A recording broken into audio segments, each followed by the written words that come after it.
Hello, hello, hello. This is Gresh from the I Am CEO podcast, and I have a very special guest on the show today. I have Joe Britto of Innate Leaders. Joe, it's awesome having you on the show. Thank you. Thank you for having me be here.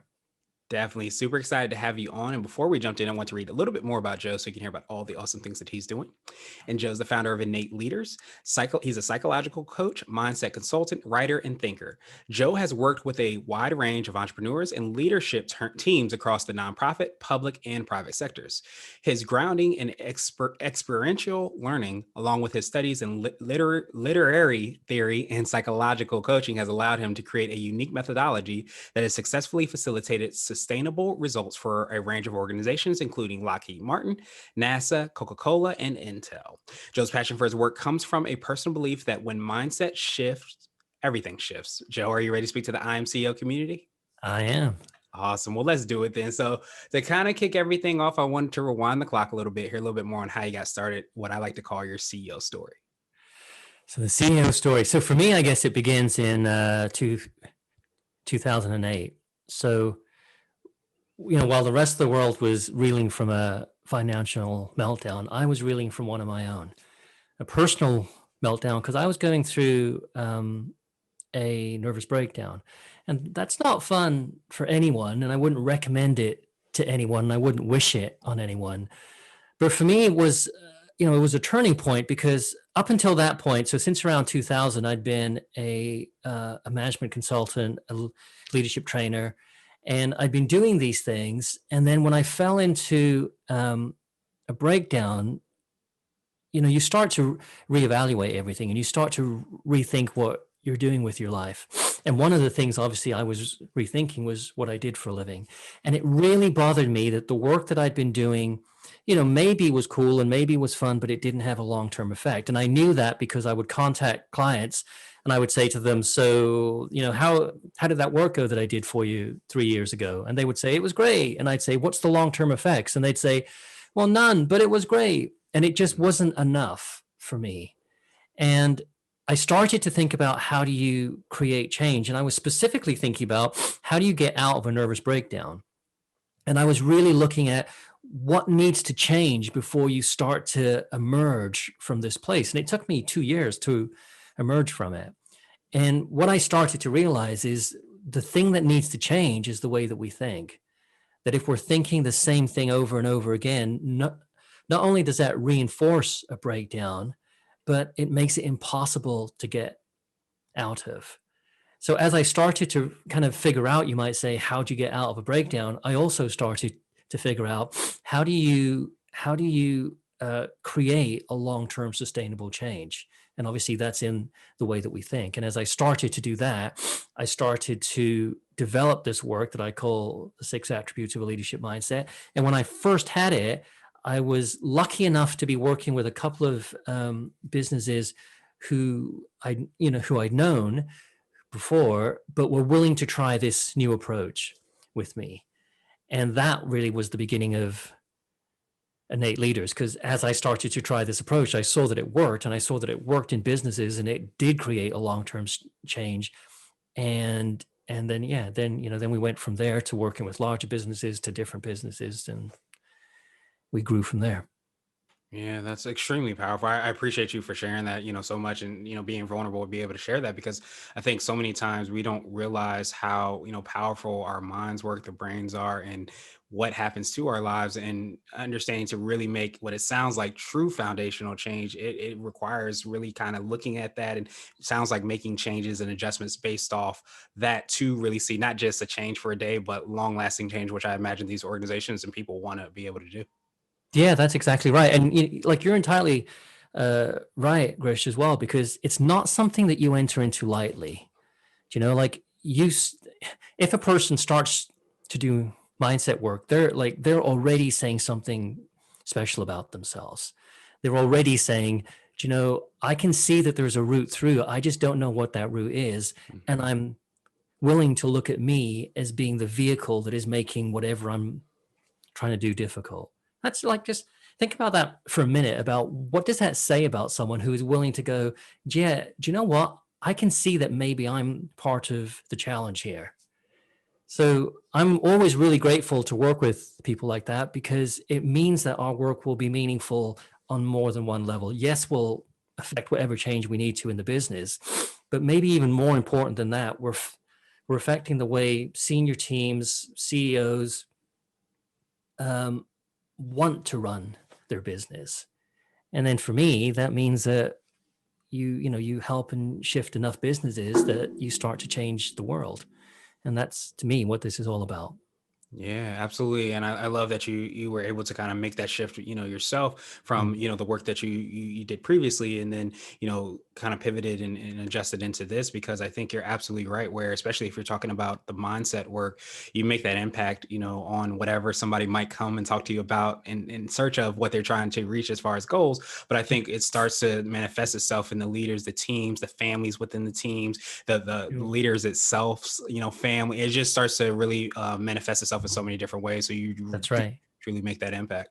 That's right. One of the biggest compliments that we ever received as innate leaders is so we worked with a senior team in the UK, and very often we ask for testimonials, but on this occasion we didn't ask for a testimonial, but one came.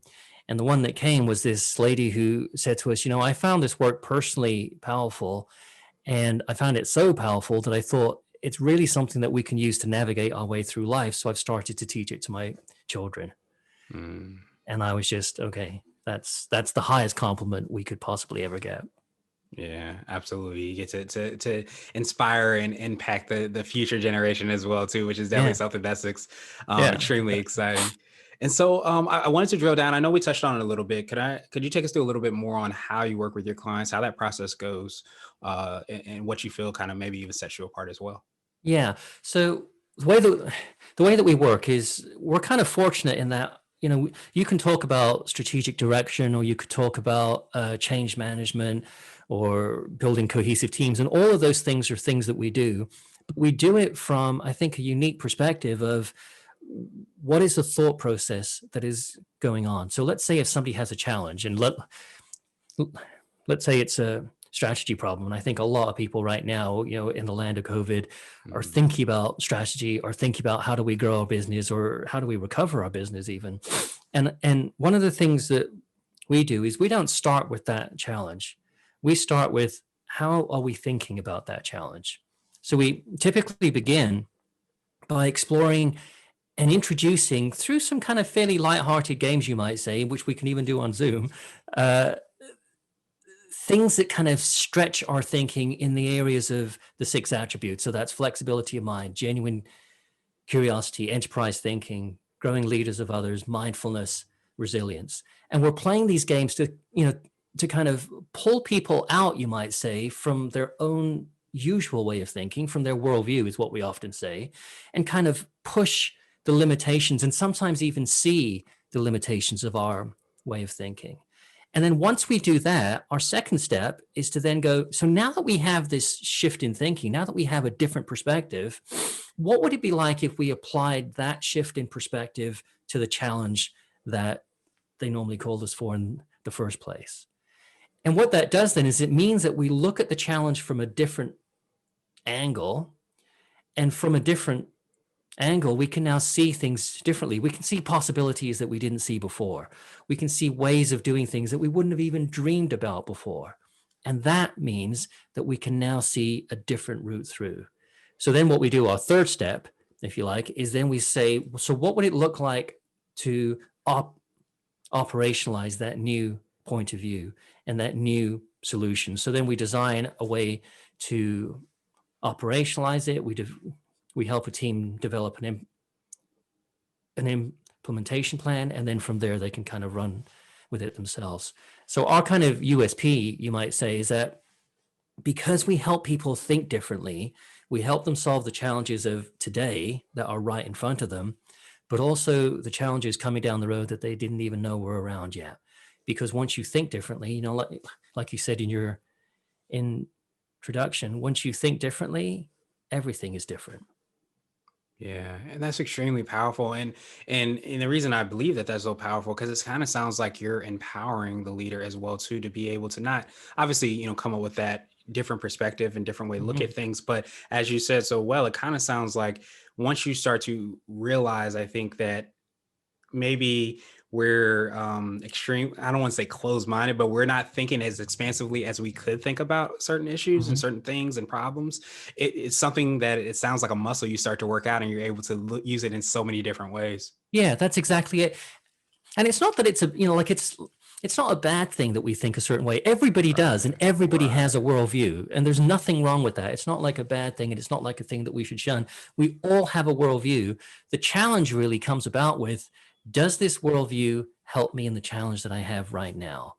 And sometimes the challenge that we have right now exists because of the worldview that I have. Mm, And sometimes that means then that in order to solve this challenge in a real and sustainable way, it means doing something completely different. And of course, I wouldn't know what that different is because I have my worldview and this is how I see the world.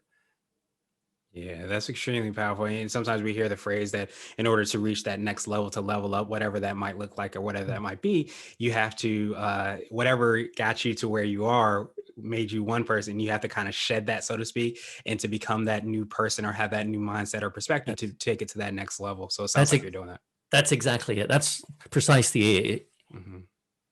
Is like very often we can't get to another space or another level, as you say, with the same mindset that helped us get to where we need to. And that's okay. That's perfectly okay. It's just about, are we willing then to flex and adapt and change as new information comes in, or even allow that new information to come in so we can start to see the world differently. Yeah, absolutely. And I think we all can relate to the idea that there's always another level, so you can always get better at whatever it is you do, or Yeah. whatever that might be, and manifest itself. So I love that you're arming so many leaders with the ability Yeah. to do that. And so I wanted to switch gears a little bit, Sure. and I wanted to ask you for what I call a CEO hack. So this could be like an Apple book or a habit that you have, but what's something that makes you more effective and efficient? Well, I would say so. Every day I start the day with Qigong and meditation. And I actually end it that way too. So at 5 o'clock at the end of my working day, I'll meditate as well. And to me, that is probably the single most thing that has helped me to accept things that may have been going on that were difficult for me, to grow my own perspective, and just to really be still enough to be able to allow new information in, or to clear out, you might say, things that haven't served or helped me. But I think just being willing to sit in the moment with whatever fear or whatever concern or whatever anything that we may be having, and just feel them for what they are, and then allow them to dissipate. To me, that's like, I think that's a powerful thing, whether you're a CEO or whether you're not. Yeah, absolutely. And I feel like really those aha moments a lot of times come in that stillness, that peace, that ability to be aware of that. And I don't know if you found that, I guess from maybe when you first started doing the practice to now, as you've been doing it, for some time, that you get a little bit more aware of things, because just like we talked about the muscle being able to kind of look differently, I feel like Mhm. that might also present an opportunity for you to be able to flex that muscle as well.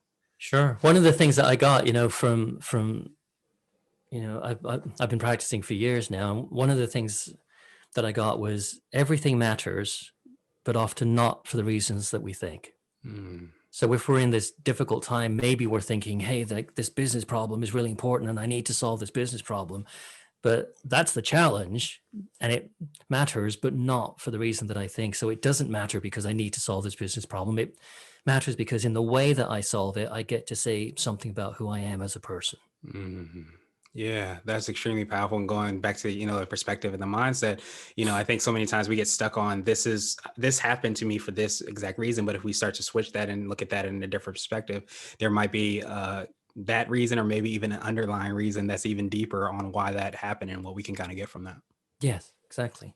Exactly. Awesome. Awesome. So I wanted to ask you now for what I call a CEO nugget. So that could be a word of wisdom or piece of advice. It might be something you would tell a client, or if you hopped into a time machine, you might tell your younger business self. Well, if I were going back to my younger business self, I think what I would probably say is, um, the business that you often intend to start isn't the business that eventually becomes.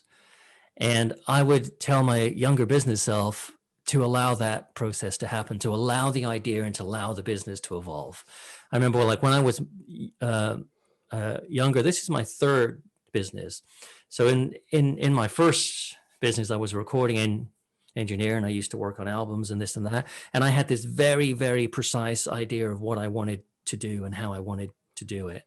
And come hell or high water, nothing would move me off it, which was a shame because there was lots of opportunities that would have been great fun and probably helped me to do the core thing that I wanted, that perhaps wasn't part of that core, but still would have helped and still would have made that core richer.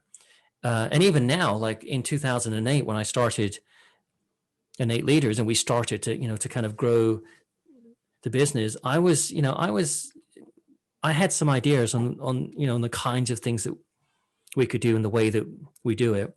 And since then, the business has evolved. So for example, now we work with corporations and CEOs, but recently we also started a business that we call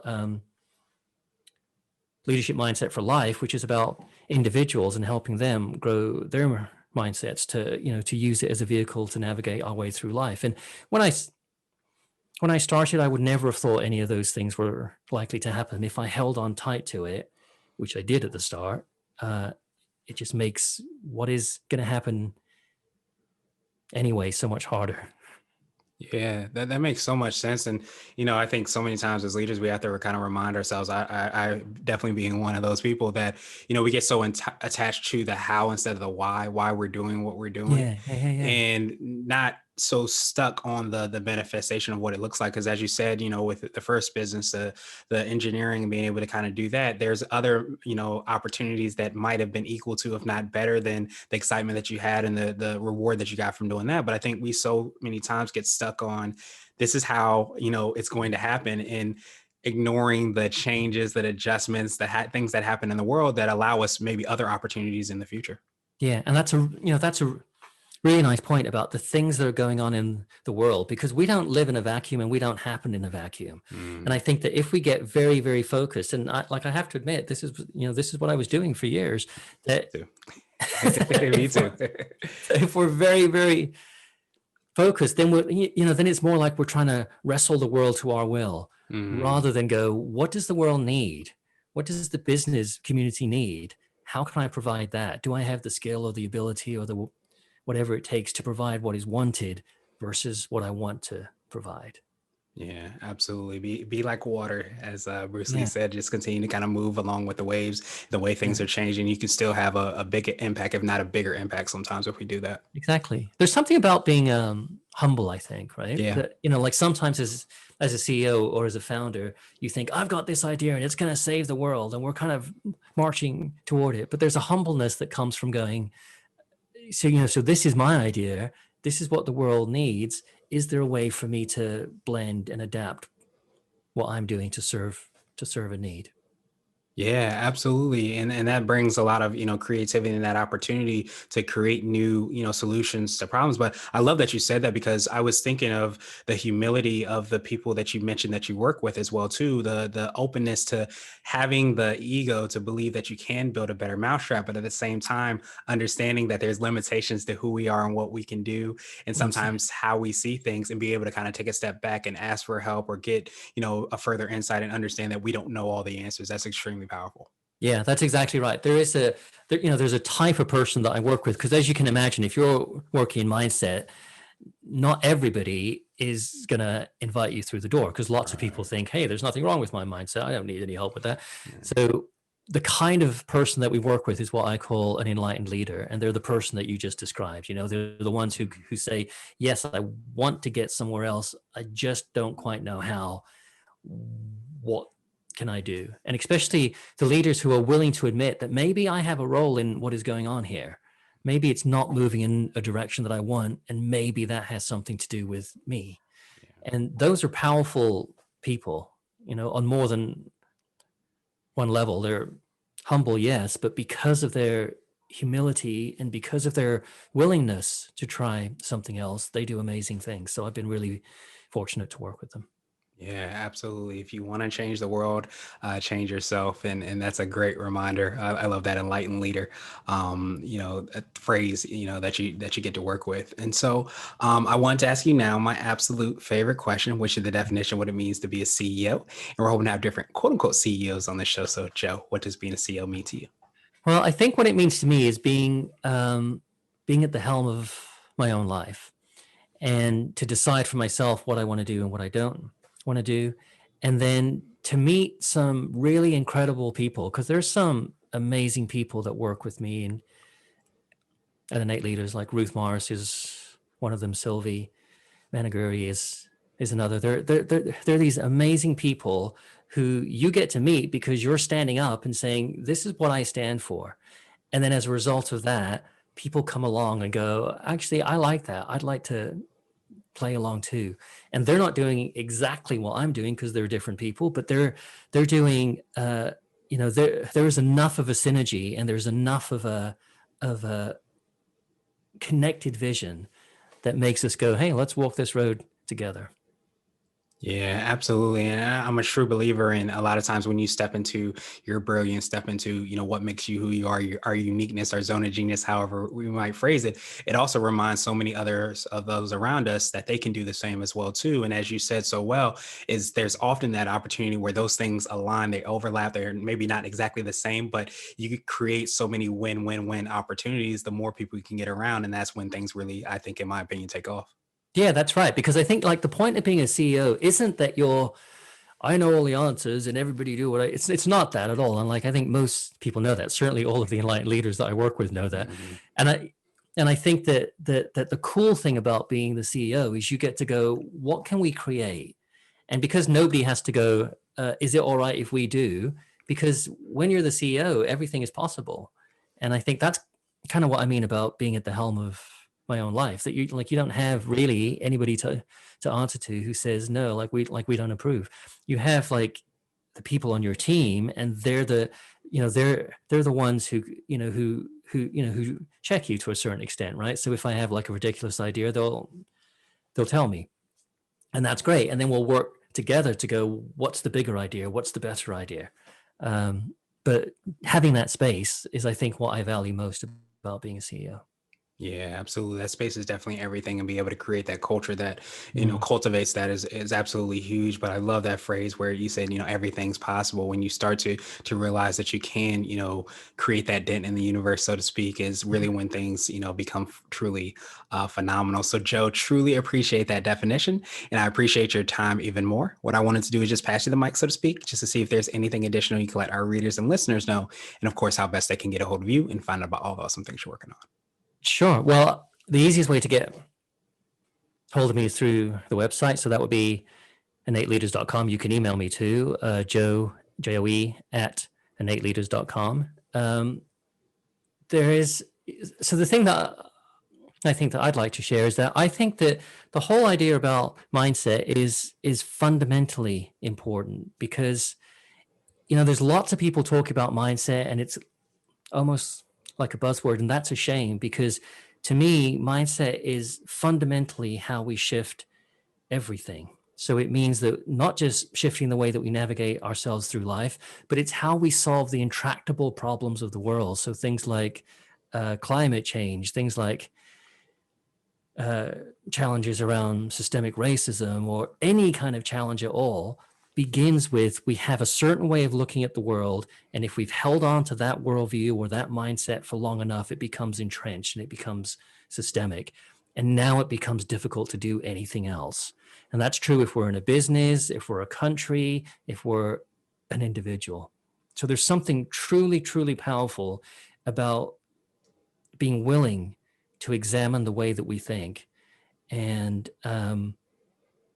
I'm thrilled to be a part of it. And I'm thrilled to work with people who are willing to do that. Yeah, I definitely appreciate that, Joe. We will have the links and information in the show notes as well too. But what you Thank you. said was extremely powerful, and I think it's all something that we all need to pay attention to and heed. Just because not only being willing, but as we talked about so well, being humble enough to be able to inspect ourselves as much as we're inspecting the world and seeing these Mhm. flaws or things that can be improved. We also need to look at how we're looking at things and how that impact reverberates beyond just our worlds and into so many people's societies and their lives and so on and so forth. So I truly appreciate you for being that change, for helping empower so many of these phenomenal leaders as well too. And of course, I appreciate your time today, and I hope you have a great rest of the day. Thank you very much.